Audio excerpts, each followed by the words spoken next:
Mi je ful lepo, ko pride kdaj kjer moški, pa pač prije po zaročni prstan, pa točno ve, kaj si pač želi njegova bodoča zaročenka. Pa mogoče pove kako lepo zgodbo ali pa pove, kje se bosta zaročila, kdaj se bosta zaročila in je v bistvu pol ful lepo, ko že v bistvu že ti naprej veš, pa ne, ful dobro. Tako lepo, ko slišiš te zgodbe. Zato smo čisto spustili zaročne prstane, ne smemo na to pozabiti, ker To je začetek. Je to v bistvu začetek, ja. Pa za ta del mize je to, mislim, omizja je veliko bolj pomemben ta del. Tako se mi zdi tudi konec koncev verjetno težje, jaz tudi še nisem šel čez ta proces. Ampak tako, ko razmišljam, pa lažko prideta pa poročne prstane, so že skupna mnenja pa vse, ko moraš pa zbrati zelo pomemben del nakita. Bom rekla, za ene je to kar taka težka, no. Se moraš dokazati, da poznaš partnerko. Ja.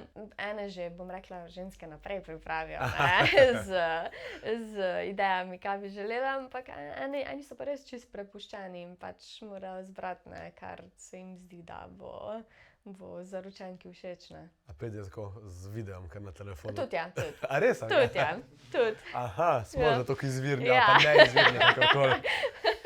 Rabo je zaročni prstan. Točno tega. Tukaj je, ja. A je pa kak par, ko bi rekel, ali neka zgodba, ko ti je pa posebej ostalo v spominu? Vsak par ima neko svojo zgodbo, res. Čisto vsak par je nekaj posebnega. Zdaj, da bi mi pa prav kjer ostal tak v spominu, da bi ga omenila, pa v bistvu, no, res čisto vsi ti tako ostanejo v spominu. Res, če Vse so unikatne zgodbe. Ja, vsak je neka zgodba za sebe in pač tudi pol, ko pridejo, no, čez par let nazaj, ko misliš, da si jih že pozabil, ne, se pol v bistvu spomniš para, ko je v bistvu prišel naročit, ne, res.